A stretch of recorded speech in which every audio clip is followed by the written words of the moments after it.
Muy buenas noches, amigos de todo el país. Bienvenidos nuevamente a Edición Nocturna. Soy Miguel Guerrero y estoy encantadísimo de poder estar nuevamente con ustedes en sus hogares como de costumbre ya de lunes a viernes a partir de esta hora.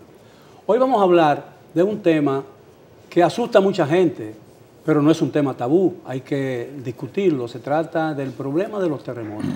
Sabemos que en esta isla atraviesan, esto es una isla sísmica, ¿no?, que está siempre amenazada por la posibilidad de un terremoto de grandes proporciones. Recordemos que hace apenas unos años un temblor de intensidad muy alta destruyó prácticamente la capital haitiana y ese temblor se sintió incluso en la capital dominicana, aquí en Santo Domingo. Vamos a hablar de eso, de los códigos sísmicos, de las construcciones en la República Dominicana, cuáles son las zonas más vulnerables que existen en todo el territorio nacional, y para ellos contamos con dos expertos: el ingeniero Osiris de León, un conocido geólogo, comunicador, columnista, que es un apasionado del tema, y el arquitecto Franklin Labour, quien es director general de la Oficina Nacional de Evaluación Sísmica y Vulnerabilidad, ONESVIE. Muy buenas noches, caballero, gracias por aceptar nuestra invitación. Ahora, realmente estamos amenazados de un temblor que pueda producir daños incalculables en la República Dominicana. Yo sé que a la gente le espanta hablar de este tema, ¿no?, pero es un tema inevitable. Sí, es así. Mira, Miguel, todo territorio habitado que esté en zona de convergencia de placas tectónicas tiene ese riesgo por la naturaleza, no por la sociedad. Y la sociedad tiene que terminar entendiendo esa realidad. Es como los huracanes. Tú no te puedes desprender de los huracanes viviendo en Puerto Rico, o en República Dominicana, o en Haití, o en Cuba, o en México, o en la Florida, porque siempre van a estar en esa ruta. Nosotros acá estamos en la zona de contacto entre la placa tectónica de Norteamérica, que penetra por debajo de nuestro territorio al norte de Puerto Plata, de Montecristi y de Samaná, y nos levanta. Pero ese proceso acumula energía. Y llega un día en que la roca se ha deformado tanto que se rompe, y al romperse es donde viene el terremoto. Y tú recordarás que cuando tuvimos el de Puerto Plata, que tú tuviste un rol protagónico en la televisión, esa madrugada, 22 de septiembre del año 2003, a las 12:45 de la madrugada, la gente de Puerto Plata no estaba esperando eso, porque el terremoto no avisa. Igual la gente de Puerto Príncipe, a los que tú haces referencia en la introducción, el 12 de enero del 2010 a las 5 de la tarde, hora de Haití, no estaban esperando que un terremoto a magnitud 7 matara a 316.000 personas, dejara 350.000 heridos, 400.000 edificaciones colapsadas y 1,5 millones de gente sin hogar. Ahora, los daños de un terremoto guardan una íntima relación con la calidad de las construcciones en el lugar donde ocurre, ¿no?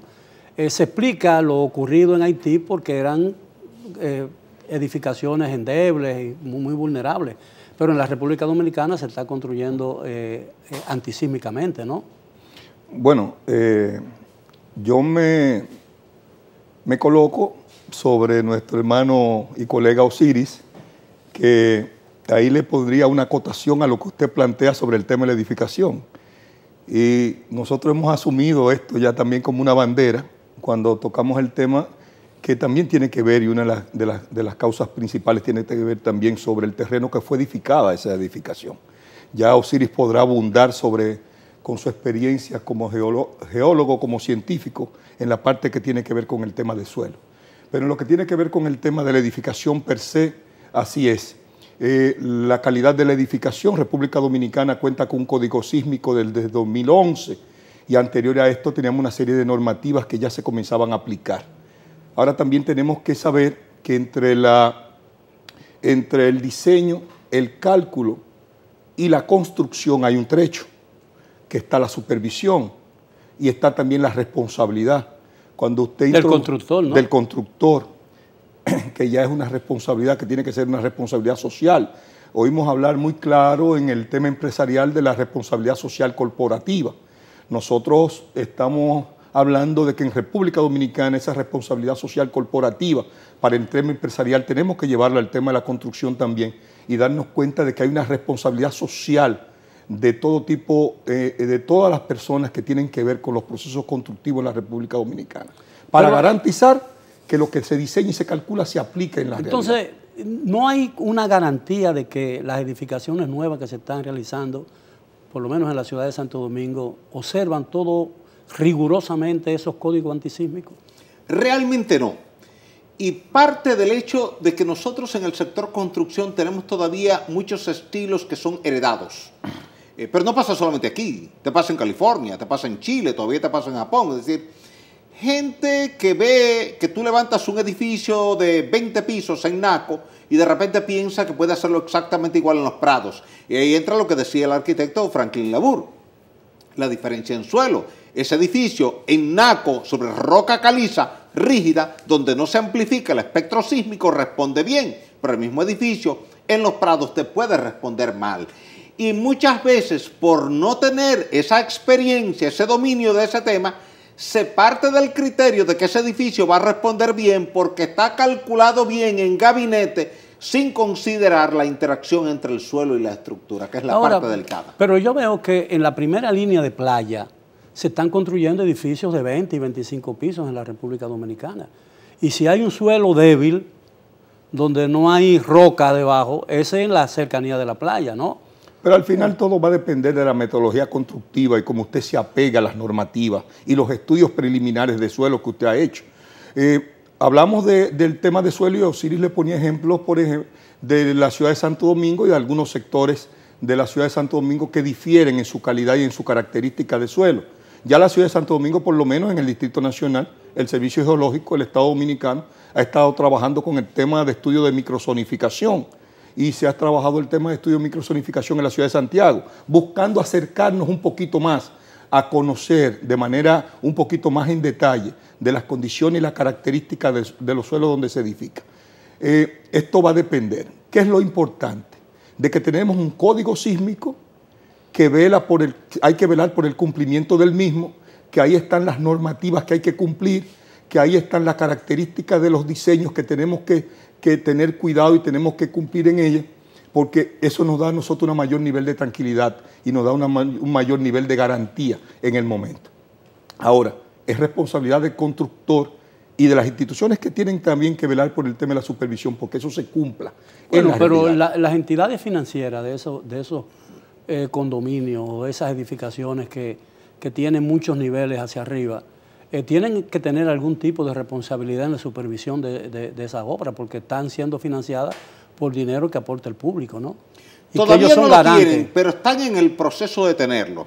Te puedo decir que son muchos los bancos de aquí, de la República Dominicana, que ya me han invitado 10, 12, 15, 18 veces a dictar conferencias sobre el tema de la sismicidad y la vulnerabilidad en función del tipo de suelo, para asumirlo como parte del riesgo del financiamiento, para saber dónde hay un mayor nivel de riesgo de colapso al momento de un terremoto y dónde no, y en función de eso saber qué tanto se arriesgan ellos como entidad financiera. Cuando usted habla, ingeniero, de que, por ejemplo, lo que se calcula para un edificio de tantos niveles en Naco no puede ser copiado estrictamente en un edificio, en un lugar más vulnerable como Los Prados. Significa que en Los Prados no se pueden hacer edificios similares a lo de Naco, por ejemplo. Similares no, pero el arquitecto LaBour te decía algo que es muy importante. ¿Cómo tú adecuar el diseño a ese tipo de suelo? ¿Por qué? Porque hay tres aspectos importantes a considerar. Número uno, el tipo de suelo y cómo responde ese suelo al momento de un terremoto. Número dos, la interacción entre ese suelo que está vibrando durante el terremoto y la fundación de ese edificio. Y número tres, cómo responde la estructura. Si tú sabes articular esos tres elementos, ahora tú puedes diseñar y construir una estructura que sobre ese suelo de mala respuesta sísmica, el edificio pueda responder bien sísmicamente. Pero tienes que estar consciente de eso. ¿Cuál es el momento más peligroso de un terremoto, por ejemplo? Para la edificación y para la gente que vive en el inmueble. El segundo momento. Hay un primer momento donde tú sientes una onda de compresión, una onda P, una onda primaria, que es una onda que te empuja contra la pared. Esa no tumba el edificio. Ahora, detrás de esa onda viene la onda de corte, la onda de cizallamiento, la onda S, que es la que trae el 70% de la energía elástica que acompaña esa onda y que es la que se mueve bidireccionalmente. Se mueve polarizada a 90 grados y es la que produce el cizallamiento que termina rompiendo elementos estructurales verticales como las columnas. Y entonces ahí es donde viene el colapso. Esas dos fases del terremoto, ¿qué tiempo duran más o menos? Porque la gente... Depende del epicentro. Mientras más cerca, menos separación. Si el epicentro está, por ejemplo, en Samaná, tú puedes tener, digamos, 10, 15 segundos entre una y otra.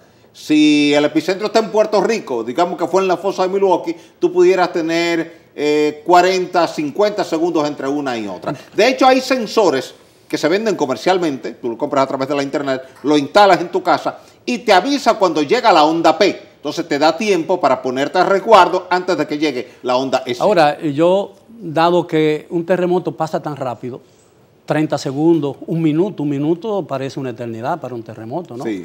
Lo mejor es estarse quieto en el sitio donde uno está, ¿no? Si ustedes me lo permiten, tenemos que hacer una breve pausa. Regresamos con el tema de esta noche. Por favor, continúen con nosotros en Edición Nocturna.